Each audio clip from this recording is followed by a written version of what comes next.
चलो बेटा, अब अपना जो नेक्स्ट टॉपिक बचता है ना, वो इम्पोर्टेंट इनऑर्गेनिक कंपाउंड। पूरे इनऑर्गेनिक केमिस्ट्री में दो ही इम्पोर्टेंट कंपाउंड है जिससे 101% क्वेश्चंस आएंगे ही आएंगे। एक तो बेटा अपना K2Cr2O7 और दूसरा है KMnO4। देखो, एक तो हमें इनकी स्ट्रक्चर बिल्कुल कंफर्म पता होना चाहिए, दूसरा हमारा इसका जो प्रिपरेशन मेथड है किससे क्या बना है, बस प्रिपरेशन मेथड दोनों का एक एक याद रखना।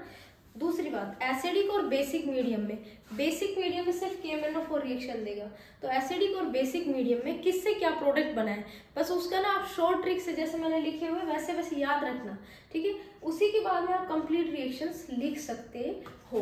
चलो बेटा, K2Cr2O7 पोटेशियम डाइक्रोमेट, ठीक है। पोटेशियम डाइक्रोमेट की सबसे पहली स्ट्रक्चर देखिए बेटा, तो Cr है तो एक ब्रिजिंग जो ऑक्सीजन है वो दोनों के बीच में मिलेगा, और ये जो स्ट्रक्चर है ये टेट्राहेड्रल है, तो इसका हाइब्रिडाइजेशन जो होगा इस क्रोमियम का वो होगा sp3, और स्ट्रक्चर जो होगी वो होगी टेट्राहेड्रल।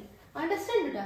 देखो, दोनों तरफ तीन तीन ऑक्सीजन आ गए, एक बीच में आ गया, कंप्लीट हो गए, और ये बन गई पोटेशियम डाइक्रोमेट आयन। दो पोटेशियम अलग करोगे तो चार्ज आएगा 2 माइनस। अंडरस्टैंड? इसका जो कलर होगा पोटेशियम डाइक्रोमेट का वो एकदम ऑरेंज क्रिस्टल्स इसके आप लोगों को मिलेंगे, ठीक है। अगर क्रोमेट की बजाय हम डाइक्रोमेट की बजाय सिर्फ हम क्रोमेट आयन को देखेंगे और एनालिसिस करेंगे तो स्ट्रक्चर इसकी भी सेम होगी, बट इसमें सिर्फ एक क्रोमियम रहेगा, इसको भी हम टेट्राहेड्रली बोलेंगे। हाइब्रिडाइजेशन इसमें भी sp3 रहेगा।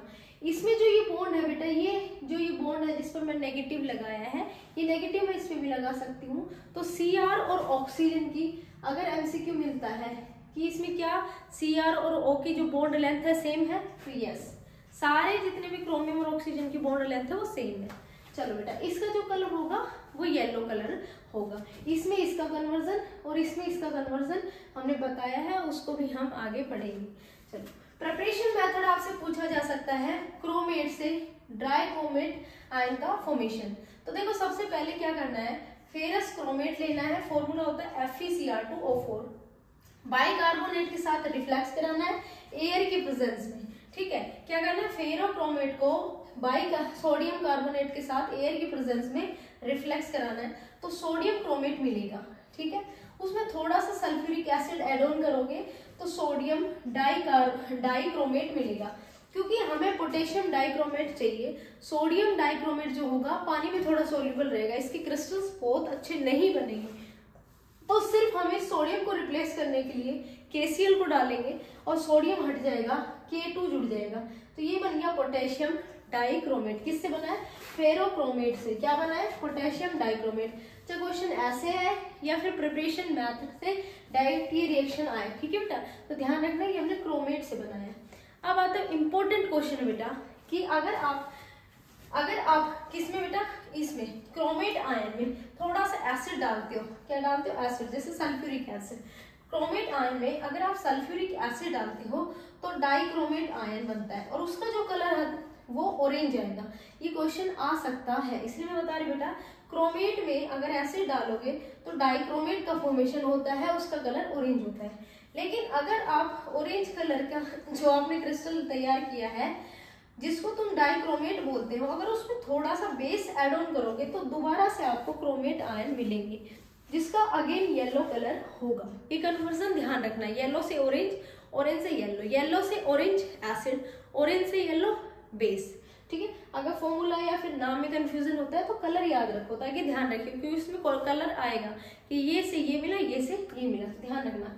अब बात आती है इसकी कंप्लीट रिडॉक्स रिएक्शन को जब हम बैलेंस करके लिखेंगे तो हमें ये चीज पता चलता है कि जो K2Cr2O7 है उसमें क्रोमियम का क्या होगा बेटा, एक तरह से ऑक्सीडेशन होगा। क्या होगा, ऑक्सीडेशन, ठीक है। यहाँ पर जो क्रोमियम की ऑक्सीडेशन स्टेट है वो कितनी है, 14, 2 माइनस किया, ठीक है, 12 आया, +6, तो +6 से +3 में जब कन्वर्जन होता है तो यहाँ पर इसने खुद का क्या कर दिया, रिडक्शन कर दिया। तो जो खुद का रिडक्शन करता है वो एक अच्छा ऑक्सीडाइजिंग एजेंट होता है, और ये इसकी कंप्लीट रिडॉक्स रिएक्शन जो बैलेंस करके हर इक्वेशन आपने पुट करनी है। इस रिएक्शन का आप स्क्रीनशॉट ले लो, नोट डाउन कर लो, ये रिएक्शन आपको याद रखनी चाहिए। Cr2O7 14H डालोगे, 6 6 इलेक्ट्रॉन 2Cr+3 बनेगा प्लस 7H2O। इसको रट लो, ठीक है, इसको याद कर लो। अगर बैलेंस नहीं हो रही तो इसको याद कर लो बेटा, वैसे एक ही तो इक्वेशन है।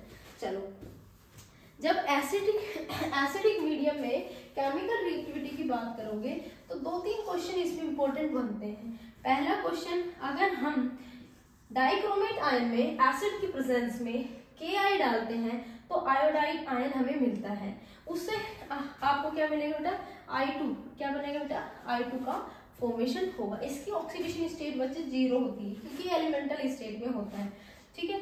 इसी तरह से अगर आप H2S डालते हो तो हमें सिर्फ मिलेगा S, सल्फर, तो इसकी ऑक्सीडेशन स्टेट क्या है, 0, ठीक है।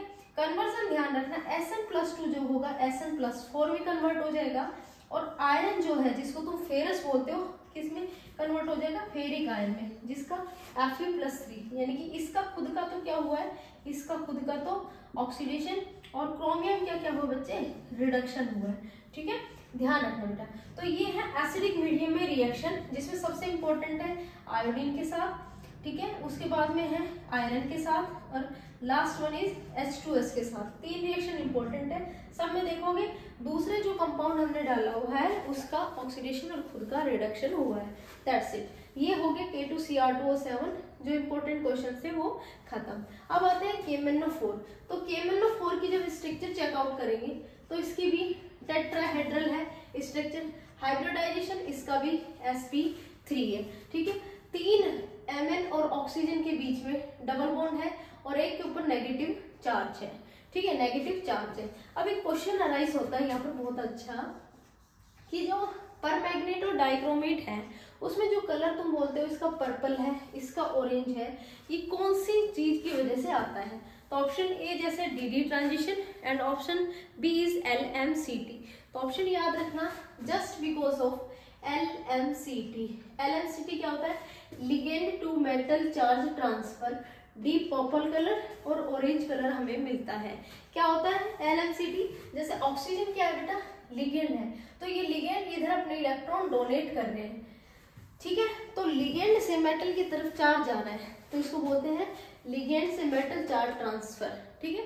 इसकी वजह से दोनों का कलर हमें विजिबल होता है। अदरवाइज इनका जब तुम कॉन्फ़िगरेशन देखोगे तो D0 मतलब कोई इलेक्ट्रॉन नहीं बचता है, ठीक है।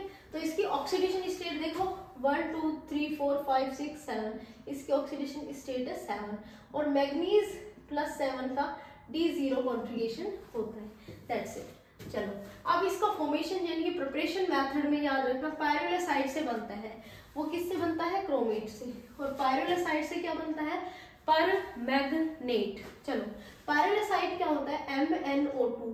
MnO2 में एल्केलाइन यानी कि बेस डालेंगे KOH, और एयर की प्रेजेंस में रिफ्लेक्स कराएंगे तो K2MnO4 बनेगा। क्या बनेगा, K2MnO4, ठीक है। इसको बोलते हैं पोटेशियम परमैग्नेट और इसको बोलते हैं पोटेशियम मैग्नेट, ठीक है। क्या बोलेंगे, पोटेशियम मैग्नेट।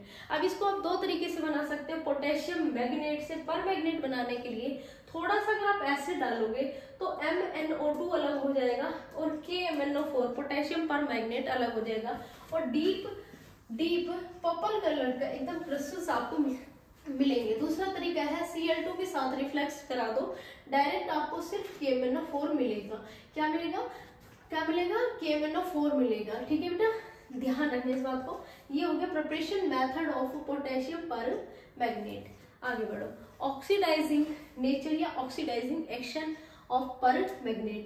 ये बैलेंसिंग इक्वेशन याद रखो, MnO4 1 8H+ 5 electron gives Mn+2 + 4H2O। इसकी भी ये रिएक्शन याद रखना। अब यहाँ पर इसकी +7 ऑक्सीडेशन स्टेट है और इसकी +2 है, तो इसने क्या करा है, +7 से +2 में कन्वर्जन किया, खुद का रिडक्शन किया, तो जो भी चीज इससे जुड़ेगी एसिडिक मीडियम में उसका ऑक्सीडेशन होगा। तो यहाँ पर हम इसकी पहले एसिडिक मीडियम में रिएक्शन पढ़ेंगे। जो रिएक्शन एसिडिक मीडियम में यहाँ होती थी वो यहाँ भी हो रही है, इसलिए मैं कह सकती हूँ इसकी एसिडिक रिएक्शंस एज कंपैरेटिवली इसमें या इसमें से किसी एक में से क्वेश्चन आएगा, ठीक है। लेकिन इसमें से एसिडिक मीडियम ही कंडीशन है तो यहाँ एसिडिक मीडियम के क्वेश्चन पूछेंगे और यहाँ बेसिक मीडियम में क्वेश्चन पूछ सकते हैं। होना क्या इसमें, Fe+2 Fe+3 में कन्वर्ट होगा, H2S S में कन्वर्ट होगा, I माइनस I2 में कन्वर्ट होगा, oxalic acid C, oxalic acid COOH, oxalic acid किसमें कन्वर्ट होगा, CO2 में, ध्यान रखना, ठीक है। SO2 जो होगा सल्फ्यूरिक एसिड में कन्वर्ट होगा। तो इसमें जो इम्पोर्टेंट है एक ऑक्सैलिक एसिड और SO2 गैस, ये दोनों इम्पोर्टेंट है, ठीक है। KI का हम ऑलरेडी बता चुके हैं उसमें भी, तो इसमें भी सेम ही रहेगा। तो इसमें दो रिएक्शन इम्पोर्टेंट है। अब बात करते हैं न्यूट्रल मेथड में। देखो अगर आप पर मैग्नेट में न्यूट्रल मतलब यानी कि पानी एड ऑन करोगे, यानी कि जब रिएक्शन न्यूट्रल मेथड में होगी तो दोबारा से आपको पायरोलोसाइट, जिसको आप MnO2 बोलते हैं, उसका फॉर्मेशन होगा। अंडरस्टैंड, पायरोलोसाइट बनाने का भी मेथड आप इसको कह सकते हो, ठीक है। ये तो होगा न्यूट्रल मेथड में रिएक्शन। लास्ट बचती है बेसिक मीडियम में रिएक्शन। देखो बेसिक मीडियम में जो सबसे इंपॉर्टेंट है वो है KI के साथ रिएक्शन। इस पर स्टार लगा लो। KI में ध्यान रखना, अगर एसिडिक मीडियम में कराते हो तो दोनों में आयोडीन बनता है, I2 बनता है, लेकिन इसमें क्या बनता है, आयोडेट बनता है। क्या बनता है, iodate ion, IO3 1 minus ion, इसको ध्यान रखना। इसी तरह से थायोसल्फेट से सल्फेट का फॉर्मेशन होता है, थायोसल्फेट से सल्फेट का फॉर्मेशन होता है, ठीक है। Mn+2 से पायरोलोसाइट यानी कि MnO2 का फॉर्मेशन होता है। इसमें जो दो रिएक्शन है ये ज्यादा इंपॉर्टेंट है, ठीक है। और अगर एसिडिक मीडियम और बेसिक मीडियम दे रखा है तो ध्यान रखना, अगर एसिडिक मीडियम है तो I माइनस I2 में चेंज हो जाएगा, बेसिक मीडियम है तो I माइनस IO3 माइनस में चेंज हो जाएगा। तो एक बार आप फटाफट से इसका स्क्रीनशॉट लो बेटा, ठीक है, और इसी को एक बार रिपीट करके देखो कि कौन सा पॉइंट है या फिर कौन सी चीजें जो आप लोगों को कम आती है। फटाफट से स्क्रीनशॉट लो, मैं साइड से हट जाती हूँ, फिर हम आगे पढ़ते हैं F ब्लॉक एलिमेंट्स।